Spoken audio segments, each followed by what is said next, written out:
Weeks. Well, first of all, thank you for coming. Thank you for coming back. Those of you who were here last week, we've got a lecture theatre that's twice the size, so you have some breathing space. There wasn't much breathing space last week, but thank you for coming and for coming back. This is the second of 4 in a series on developing a Christian worldview, or seeing, thinking, and speaking from a biblical perspective. And you may be here this evening and you're sort of wondering, what is a biblical perspective? Or what is a Christian worldview? Or how does Christianity look at all of life? That's what we're thinking about. And maybe you're starting that journey of exploring so you can think, yes, this is something I want to commit myself to. Or maybe you're here this evening and you are already a Christian and you're wanting to be equipped to live and speak in the world around us, to understand the world and to speak to those around you. So, last week we looked at what is a worldview and its importance, why it matters. And then we looked at the basic building blocks of the Bible's view of everything. That's what a worldview is. It's the story that we have that explains everything there is. It's what lies below why we make our decisions, why we do what we do, why we believe what we believe. And that's what makes it important. We looked then at the Bible's worldview, and we saw 4 colossal building blocks. It starts with creation. And we were introduced to God, the God who makes everything, who is over everything, the God who is personal and relational. And that starts to explain why there is something rather than nothing, where it came from, and why we are personal and relational, for example. We also looked at the next great building block of the fall, where things went wrong, the fact that things have gone wrong, and how that begins to unpack for us what's wrong in the world as we see it. Then we looked at redemption, the rescue plan that God has. And then we looked at the final component of the Bible storyline that gives us hope as we live with broken bodies in a broken world, that there is going to be a restoration, that things are going to resolve. And God has provided the means of things resolving so that we can have hope and purpose as we live with the lives that God has given to us. So that's the storyline. I just want to maybe clarify a couple of things that I said last week. I used the illustration of a tree, which we'll use much this evening, and I said that very often Christians can end up talking about issues, the hot-button issues of today, and they're like leaves on the tree, and that we need to deal with and understand the roots and the branches of the tree, and not just deal with the leaves. Now, I'm not saying that we don't talk about the issues. What I want us to grasp is that to deal with the issues, the best way to do that is to do so from the root up. And not just to say that leaf wrong, that opinion, that view, that activity, that's wrong, but to come right back down to its root. Because if you pull the leaf off, another one will grow in its place. And you want to see people changed, not just on the outside, but from the very inside. So, we want to think, we thought last week of what's the Bible's storyline, what's the Bible's worldview. And we want to think this evening of, well, where in the worldview are we? There are lots of other worldviews. There's all sorts of isms.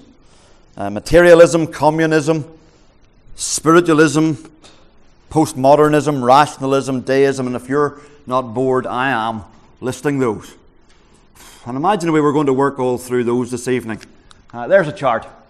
Don't try and take it down. We're not going to think about that at all, really. It may interest some of you academically, but I don't think there's any point in understanding lots of these that we're perhaps not directly involved in. I want us to understand how the world around us is operating. And sometimes people don't consistently hold to all that is in their They are column. They hold a mishmash of things. And I want to share this evening in this first talk, which is perhaps the heavier, perhaps it is the heavier of the two this evening. Several things that I've found very helpful in understanding the world that we're in, that enable us to get to the branches and the trunk and even the roots which support the viewpoints and the opinions of people. The whole structure that supports their viewpoints. We can point at a leaf and say that leaf shouldn't be there, that leaf is wrong. That leaf grows on a twig, which grows on a branch, which grows on a trunk, which comes out of the roots. And so we want to think of that whole structure. So that we can communicate effectively and help people, we need to understand how we got to this point.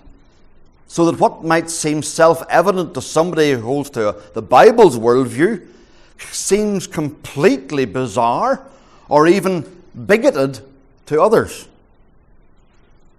Or might even just sound as utterly incomprehensible as a foreign language. So instead of simply seeking to pull off leaves that we don't approve of, we need to tackle the roots. And so here's our worldview tree.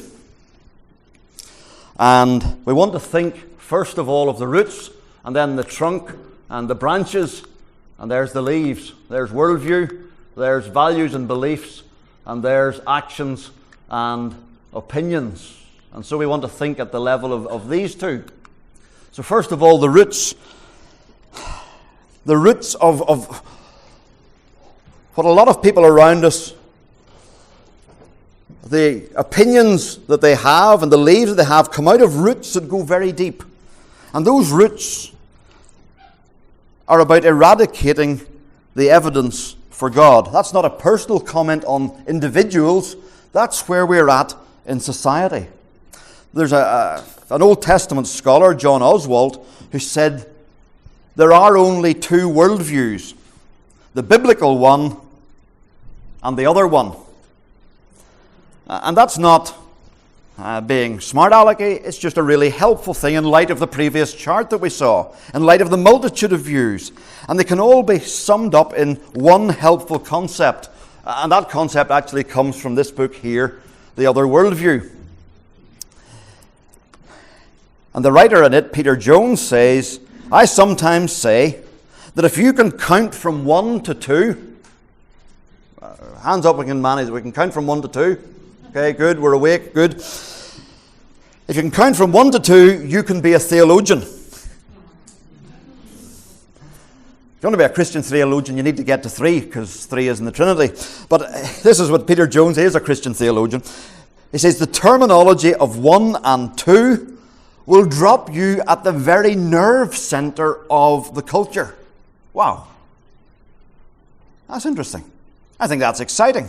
Isn't that where we want to be? And to grasp the very nerve center of the culture. He says if we are going to defend the gospel in our modern world, we need to understand what lies behind the 1 and the 2. What does he mean? The simple question really, is reality 1 or 2? This is what he says. If God and nature make up reality, then it's 2. And everything is either creator or creation. On the other hand, if the universe is all there is, then all is 1. So that's Peter Jones. Every worldview is either about 1 or 2. That's it. Everything can be summed up by these two alternatives. God says 2, man says 1, in a variety of ways. And I want us just to think about this for a minute, some of the variety of ways that we say there's only 1. We think of John Lennon in the 1960s. Imagine there's no heaven, no hell above us, no hell below us, above us only sky. That's 1. Imagine there's only 1. That's all. I found it interesting that by the 1990s, Chris Rea released a song called Tell Me There's a Heaven. He was looking at all the brokenness and all the injustice and all the pain in the world, and he has this little girl watching the news and saying to her granddad, what's going on? Why do all these children suffer? Tell me there's a heaven. Oneism, even by 1990, wasn't working.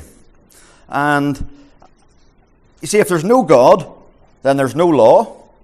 And if there's no law, there's no guilt. And mankind, we really don't want there to be a creator. We don't want us to be creatures, because that means we need to follow the dictates or the laws of the Creator. And so man does all he can to eradicate the very idea of God. Paul puts it in Romans chapter 1 that we suppress the truth. We suppress it. Here's an image I want you to get. Suppressing the truth is like trying to push a beach ball down in a swimming pool. You know, have you ever tried to do that? Or perhaps your kids have tried to sit on all the swimming floats that they can collect at the swimming pool, and they try and push them down, and then the whole thing tips over and the floats pop up. Well, truth has an awkward way of popping up, like those floats or a beach ball when we try to suppress it. And we might try to kid ourselves that there's no God, that there's only creation, that there's only the world around us, but the truth has a way of popping up and being seen. But we're all by nature truth suppressors. That's not to say that every leaf on the tree is a deliberate rejection of God by a person, but that's the soil. That's the roots that our world's thinking is growing out of. And I want us to think of this in two ways here. The roots, eradicating God, eradicating God's presence. And the word we're in is often trying to find ways of eradicating the very idea of God. And there's a couple of ways that comes about. The new atheists go about it by saying there's only matter. And matter has sprung into being, and matter is all that exists. Consciousness is essentially some sort of deterministic myth, perhaps, that we're not actually conscious, we're just a function of the chemicals in our brains, the idea of consciousness or personality. They're not what we perceive them to be. There's just the stuff that we're made of. And that's one of the ways they go about eradicating God's presence. Pretend that, look around you, this is it. That's all there is. And yet, even as they've tried to do that, there's an unescapable awareness that we are conscious and spiritual beings. The beach ball keeps bobbing up to the surface. Push it down. Whoosh, there it comes.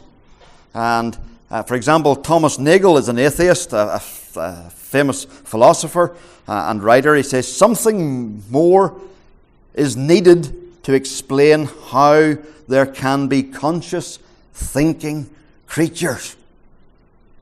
This doesn't cut it. We've tried to eradicate God, but it didn't work. Another man who was a famous atheist who left his atheism said, it is simply inconceivable that, he says something really, a lot of words here. He says it's simply inconceivable that any matrix or field of material can generate agents who think and act. Matter cannot produce conceptions and perceptions. Such a world has to originate in a living source, a mind. So they've tried this by saying, well, there's just matter. But thinking atheists are beginning to say, no, that doesn't work. That doesn't work at all. But then there's another approach to getting down to one. To say that it's not matter that is all that there is, but spirit is absolute. Spirit is absolute. Another type of oneism. Everything is God. Everything is connected. Be your own God. You can determine your own reality. Think of the thing and it will happen, for we are connected to the very fabric of the universe. Have you heard those sorts of things? That sort of Eastern religious pantheistic, where God is permeating everything, viewpoint. It's increasingly influencing the Western world, but it's just another version of one. You count to one, there it is. Another version of oneism. And we see it in all sorts of places, from celebrities talking about mindfulness to Star Wars, Obi-Wan Kenobi explaining the Force. It is an energy field created by all living things, he said. It surrounds us and penetrates us. It binds the galaxy together. There's a oneness. And it would be sort of trivial if it was just a Star Wars thing, but it's capturing and has captured the thinking of the culture and permeated the culture. 2009, Newsweek said we are all Hindus now. Large numbers of Americans have arrived at the worldview of Hinduism, where truth is one, but the sages speak of it by many names. There's only, really, ultimately, Spirit. You are God. You are part of God, and you are in charge. So do you see? We're back to the same one. There's only one. There's an eradicating and a replacing of God's presence. That lies at the root of much of modern thinking. And also here, we've got an eradicating of God's fingerprints as we think of oneism. An eradicating of God's fingerprints. That's what lies behind much of the thinking that has brought about the values and the beliefs that has brought about the actions that want to erase the distinction between male and female, to eradicate the distinction between marriage and non-marriage, to eradicate the distinction between animal and human, to eradicate the distinction between a geographical entity and a human being, such that in New Zealand a few years ago, a river was designated a person because it was to have the respect that a person would have. But it's not a person, it's not a human being. But there's this eradicating of the distinctions, an eradicating of the distinction between right and wrong. And we might say that some of those things, we watch them in the news, we might say, that's just stupid. Like, there's a grown man pretending that he's a tiger. You know, that's just stupid. And if we do that, well, A, it's not very gracious, and we want to be gracious, but it's being consistent. In a world that keeps saying there is no creator, and the distinctions that a creator might make can be done away with, and if you're the determiner of your own reality, that's being consistent. That's being consistent. That leaf does grow on that tree. It also lies at the root of much of the very forceful LGBT agenda. Now, I'm not talking about orientation. I'm not talking about same-sex desires, but the spoken or unspoken belief that God himself can't tell me what to do, who to love, or who I am. It's another way of eradicating God's fingerprints, who he has made me to be. One of the questions, I think I said it last week, that I ask people whenever they ask me, you know, why does God say this about this particular issue? I'll say, well, do you believe God has the right to tell us how to live? And quite often say no. So the problem isn't actually with the issue itself. The problem they have isn't with the issue, it's with a God who would direct. And casting aside God's restrictions and commandments on sexual behavior is just, in a sense, flavour of the month in the West at the moment. And it would be possible for Christians to get hung up on the sexuality of it and not to see it for what it is. it's an eradicating of God's fingerprints, a removing of God's presence from our world. He has no right to poke his nose in there. So there's all sorts of implications that come from this. And this is what is happening in the world around us. This sometimes conscious, sometimes unconscious, seeking to do away with God. If there's no one outside us to make distinctions, then there can't be distinctions.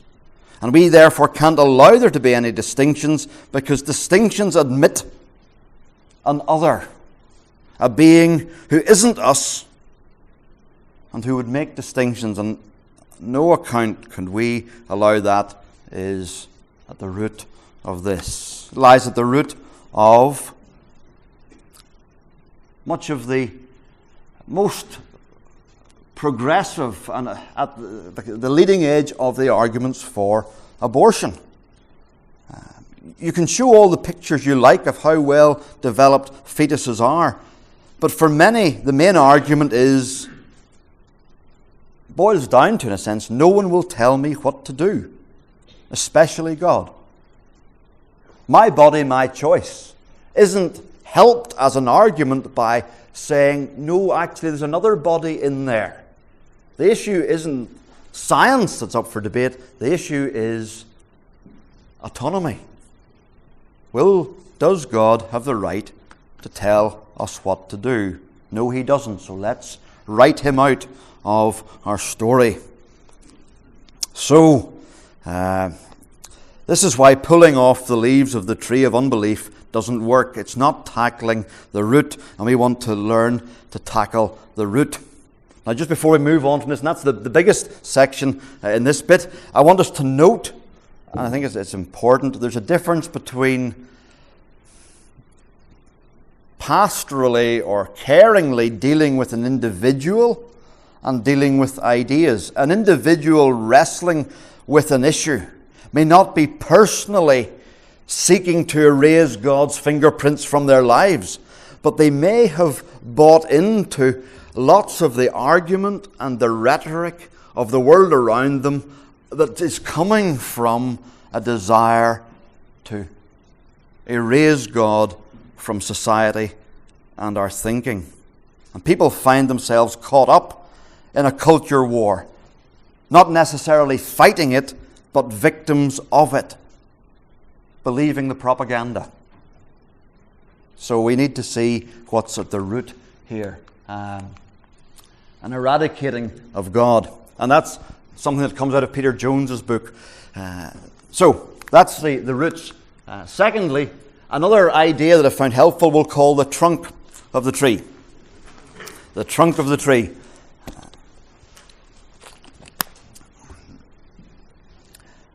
And what I've said here, this sounds a bit heady and maybe a bit intellectual, but you'll see why this is the way it is. It's a key tool for understanding people. A key tool for understanding some of the issues that arise in our 21st century world and where we could end up talking past each other. Somebody says, I identify as a girl. And you look at them and clearly they have every evidence, the physicality of a male body. And you say to them, but you are a man. And they say, but I feel like a woman. You say, but you're not a woman. Clearly you're not a woman. Do you see? Or it might be, again, to take the arguments that are sometimes used in abortion. Somebody says against it, it's a baby. And the reply is, it's not a person. It is a person. It's a human being. Look, it's got a heartbeat and it's got fingerprints and fingernails. It's got their own unique DNA. It is a human being. The person says, it's not a person. And what we're doing here is talking past each other. One set of people are talking about facts. The other set of people are talking about values. And that's what's going on. And that's what Nancy Pearcey brings out brilliantly in her book, love thy body. She says we have a split between facts and values. Facts are things that can be seen, they're public, they're objective, they can't be argued against, they're objective, everybody sees them the same, they're not subjective, they're valid for all, and it's the things like the sciences. And then we've got values.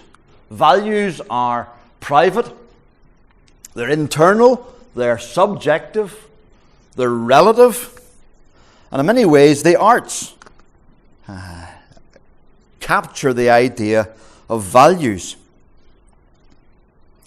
And Christians have a tendency to talk in terms that start off with facts. But the world around us views values as much more significant. It's like a house, and it's as if we live in the downstairs floor and others live on the upstairs floor, and we try to tell each other what our floor is like, as if it's just the one floor. There's two floors, and unless we remember that there's two floors and visit the other floor, we're going to end up talking past each other. For Christians, fact and value go hand in hand. They're two sides of the one coin. But for many, value doesn't flow out of fact. Value flows out of what I assign to a thing. My preferences outrank the truth. Or the fact, rather. My preferences outrank fact. And how do we get to this point?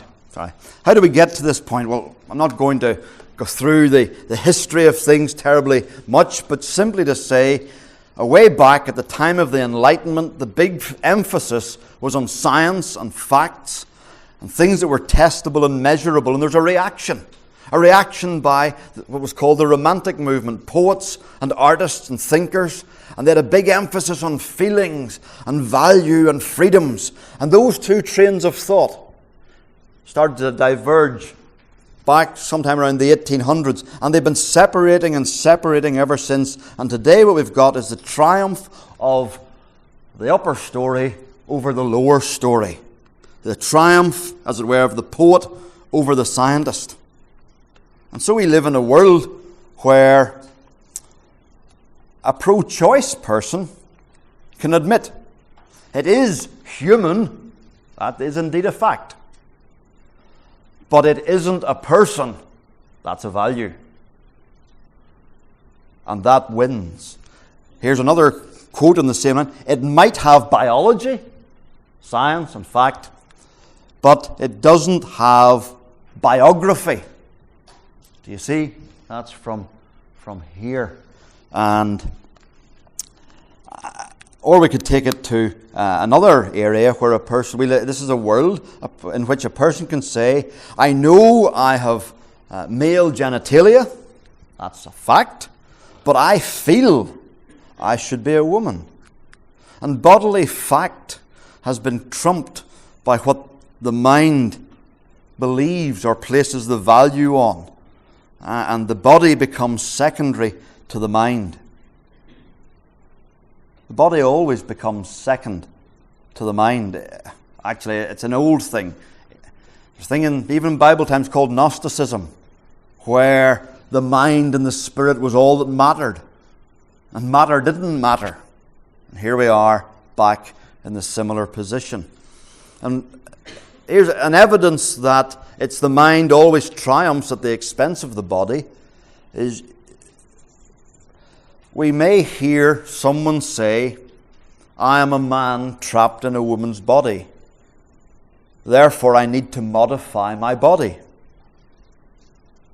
But I've never heard anyone say, I am a man trapped in a woman's body. I need to modify my mind. I need to modify my thinking. We live in a world where there is a strongly anti-body sentiment. And I heard a fascinating interview travelling back one night with an Irish choreographer. And at one point in the interview, he was speaking about the expressiveness of dance. And he said something that let me see that lots of people are realizing that we've divided the mind and the body. The interviewer said to him, of course, your instrument is the body. You must be very, very aware of the body, its strength, its frailties. And the choreographer responded and said, I don't like calling it the body. It's my body. I am my body. And then he said this, I think that connects to this, trying to reduce the separation we feel between my mind and my body. He grasped that here it is, here's the beach ball bobbing to the surface. Somebody realizing this isn't a healthy thing that we're doing, separating mind and body, fact and value. It grabbed my attention because it was refreshingly countercultural. So, as we think, this is the world we're in. Fact and value have been divided, and values are triumphing. And separating fact and value is another way of silencing God's voice, because it is in the facts, the public objective facts of whether it's our body or the created world, that God speaks to us. And we can hear His voice speaking to us in that way. And as we turn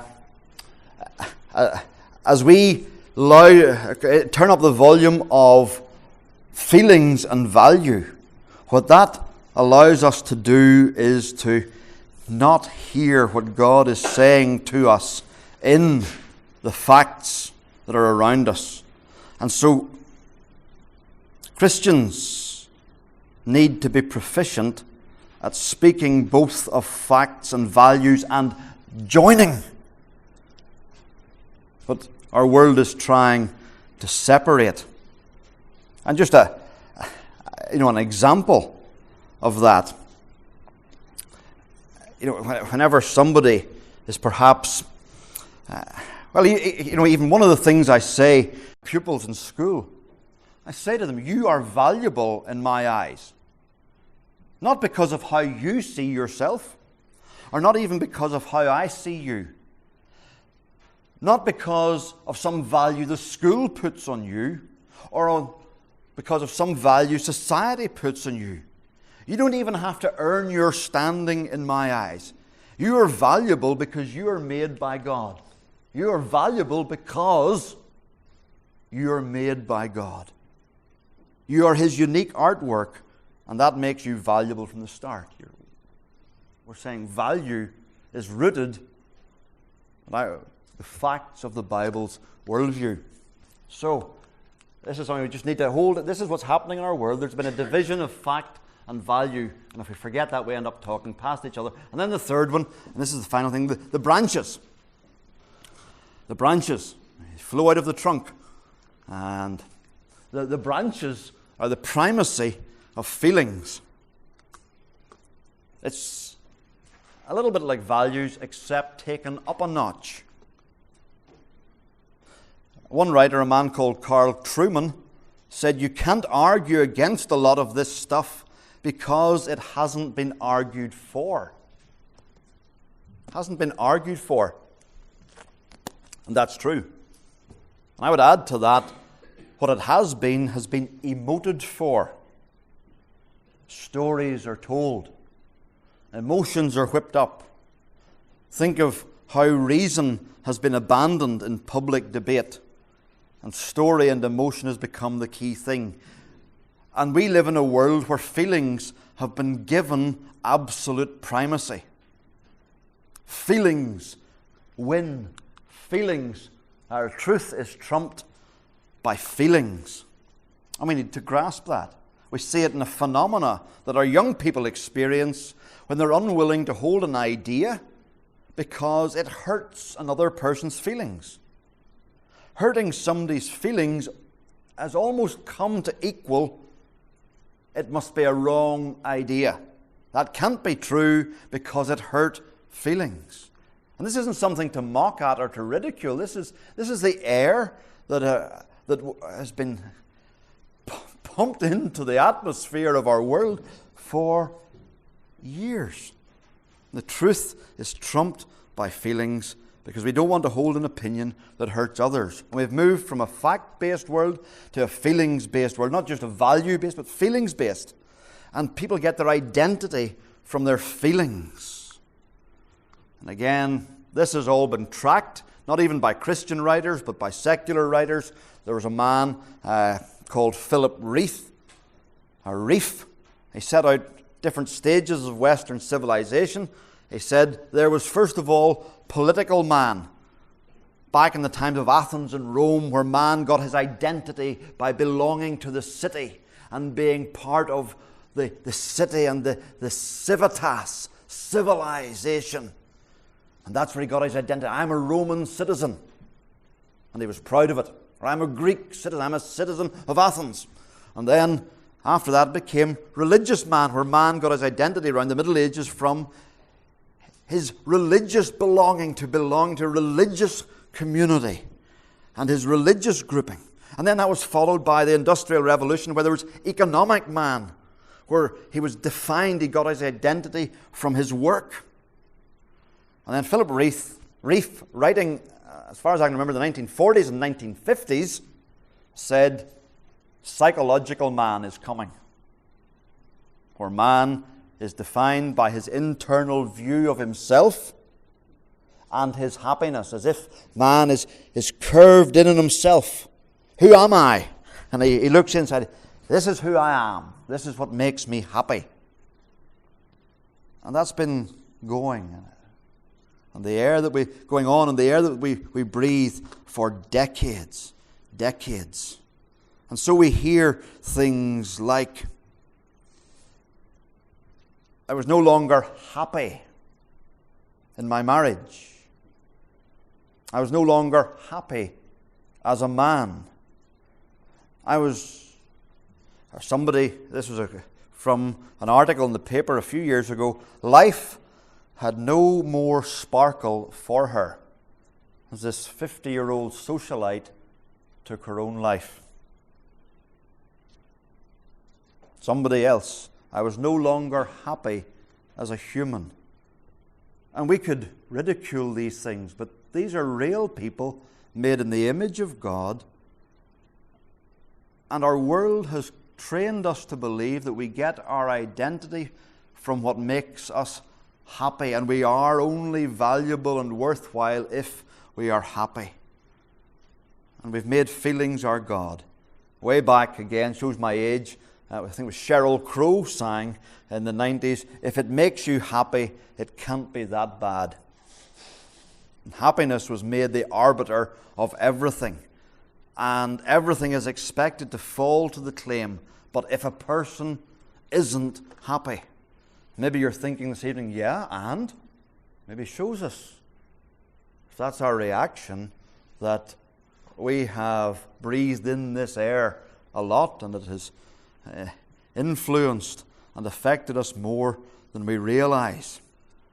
And chief among the feelings is that of our sexuality. Freud said that our happiness is rooted in our sexuality.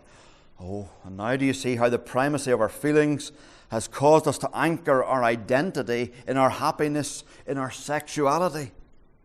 From the biblical perspective, a person is much more than their sexuality. It's part of us, but it doesn't define us.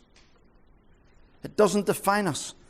Every human being is a much richer entity than simply their sexuality and their happiness within it. And so, what we need to, this is the air that our world has been breathing. These are the branches that hold up the viewpoints and opinions, and that makes it hard to speak into. And what we need to do is to show the instability of our feelings and the need for something more secure to get our values from and to get our identity from. We need, in a sense, to reconnect feelings to truth and to reality that as God has made us, and to reconnect feelings to a God who made us in His image, to love and to be loved. I would want to sit down with someone And if happiness is an argument they're using, I would want to say to them, what makes you think that our feelings are a reliable guide for life? Many times we act contrary to our feelings because we know they're unreliable. Why do we have psychiatrists? If we're to live and be true to our feelings. Why do we have counselors? Because we know our feelings can be misleading. There's that beach ball of the reality bobbing to the surface again. Life isn't the way we like to think of it. And there's the reality bobbing to the surface. We might need to say to someone, I know this puts you out of your comfort zone thinking about this. But thinking this through is important, and let's explore it together. Because we grasp that this is the air that people have breathed, and they've been taught that feelings are the primary indicator of truth. And I want us to encourage them to look for a more reliable guide than feelings. So, here we are, and we're just going to quickly deal with responding here. We'll come to this a little bit more later. What do we do? We go below the leaves. Don't just go for the leaves. And by that I mean find out how the leaves connect to the trunk and to the roots. Don't just focus on the external elements of the current form of rebelling against God. Go to the roots. Go to the roots of it. Secondly, we'll tackle the roots. Secondly, live and speak like reality is too. Like, how on earth do you do that? What's that about? If you're a Christian here this evening, you are called to be a follower of the Lord Jesus Christ. You're called to live a life that is in obedience to Him, in conformity to His Word, shaped by Him. That's to be a walking, advertising, hoarding that reality isn't one, but it's two. So by saying, I don't live my life in accordance with my feelings, I don't get my identity from my sexuality, I don't get my values from inside myself, they are rooted in something stable, and I'm going to walk in these ways, that's to be a walking, advertising, hoarding that reality is not one, but two. It's lovely and simple. Lovely and simple. Watching our language so that we don't treat God's name like a swear word. It's a way of saying, no. That's not an immaterial collection of sounds. That is something that matters. Valuing someone because they're made in the image of God is living like there's two. And so we can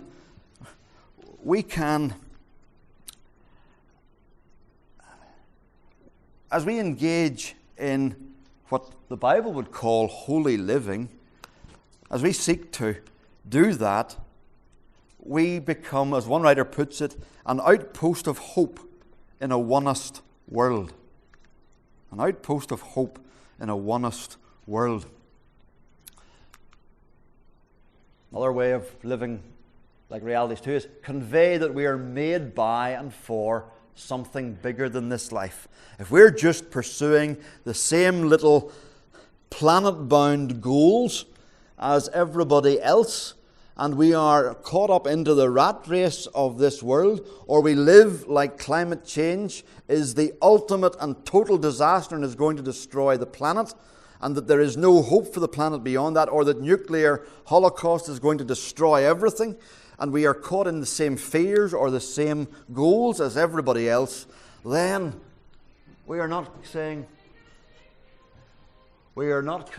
that we are made by and for something bigger than this. And yet in living for something bigger than ourselves and recognizing that this world will end when God says it's going to end in the manner that He says it's going to end, shows that there's not one, there's two. And show that our significance If you're a Christian here this evening, your significance doesn't come from your job. Your significance doesn't come from being in a relationship. Your significance doesn't come from your bank account. Your significance doesn't come from the opinion that other people have of you. Your significance doesn't come from any of those things. Your significance comes from the fact that I've been made by God and I have been redeemed by God. And I am joined to Jesus Christ. And that's where my significance comes from. I am loved by the Creator of the universe with an infinite and unfathomable love. Wow! And we live like that and grasp something of that. That's just another little chip in the chipping against the fact of reality isn't one, it's two. And then live in such a way that we unite facts and values. That we unite facts and values. Our world wants to divorce them. Let's seek to live in such a way that unites them. Helping people see, for example, that our bodies are a good gift from God is a way of uniting fact and value. Our bodies are not indifferent. It's not that they don't matter. They have been given to us by God, a good gift from God. Nancy Piercy, in her book here, speaks of someone who, as they started to think of their body being a gift from God, and God knew better than them who they were, that started to help them sort out a tangle that was in their head about who they were sexually. It started to help them. It's not the only tool that might help. It may not be a tool that helps everyone, but it started to help this person as they saw that instead of trying to change my body, I would see it as something given by God, as a good gift. And instead of making my values triumph, I would let His facts give me my values. And then the fourth thing, just before we stop, live passionate lives fueled by the truth.